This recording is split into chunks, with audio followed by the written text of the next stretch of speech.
Hola, buenos días amigos. El día de hoy tengo una plantilla del costeo de recetas. Con esta plantilla van a poder llenar todas estas celditas que están de color celeste. Tenemos el nombre de la receta. En nuestro caso es un volteado de piña. Puedo poner un código a esta plantilla o a esta receta, la fecha de elaboración, la cantidad de personas de este evento. Estos que están con amarillos van a ser calculados. Este es el costo de la materia prima, que no es otra cosa que la suma de esta columna de costos, imprevisto y gastos extras. Esto se suma y da el costo total de la preparación. La rentabilidad, cuánto quiero ganar, y el precio de venta referido, que es aplicando esta rentabilidad. Nosotros para llenar esta plantilla, nosotros tenemos que llenar unas tablas. Yo les voy a dar ya la plantilla con todos los datos de estas tablas ya completamente llenas. Tenemos la tabla de categorías. En la tabla de categorías ustedes van a poder ver la categoría de los productos. Tenemos aceites, aves, azúcares, carne, ¿sí ven? Incluso si yo voy más para acá, tengo muchas más cosas, ¿no? Más categorías.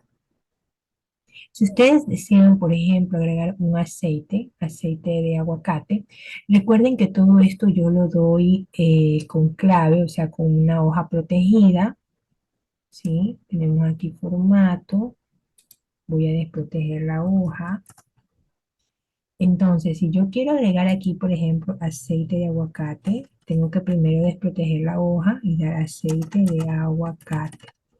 Una vez que ya agregan todo lo que quieran, le dan aquí formato, protejan siempre la hoja con una clave sencilla y listo.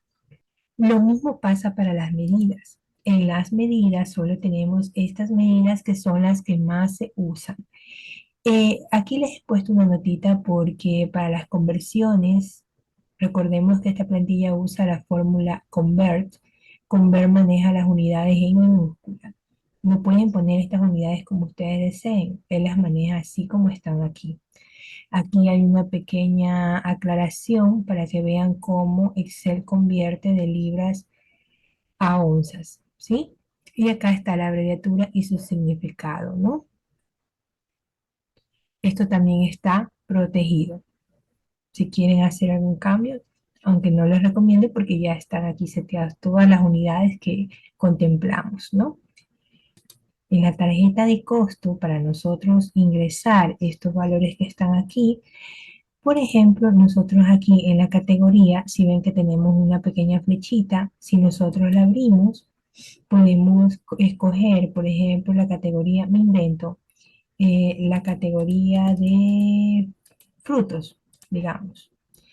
Y aquí, fíjense, cuando yo escoja frutas, aquí me van a aparecer todas las frutas, por eso es importante aquí la categoría. Recordemos que aquí debe haber una categoría que diga frutas y todas estas son las frutas que ustedes van a tener y van a poder ver aquí en la tarjeta de costo.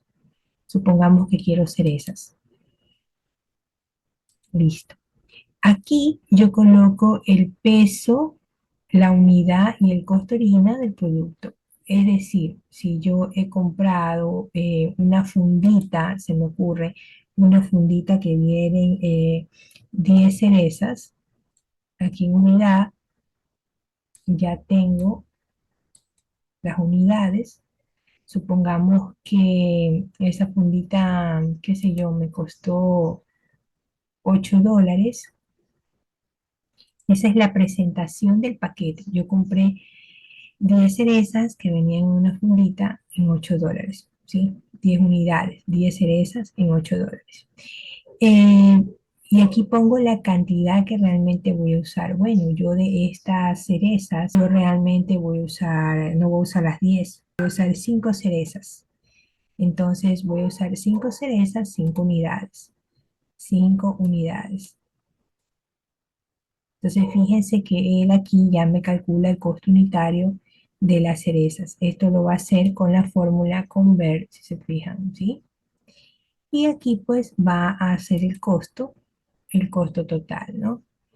que es el costo unitario de cada cereza por la cantidad que yo he usado, si se fijan, ¿no? Y esto pues a medida que se va llenando, va alterando los valores de que están acá en la parte superior, ¿sí? Aquí les dejo ejemplos. Por ejemplo, esta persona compró harina de trigo 25 kilogramos en 3.600 pesos o sí, pesos. Entonces, obviamente, él usó solamente 30 gramos y la plantilla le hace la conversión, ¿sí? Entonces, esta plantilla les va a ser muy útil para el costeo de sus recetas. Espero que les sea de mucha utilidad.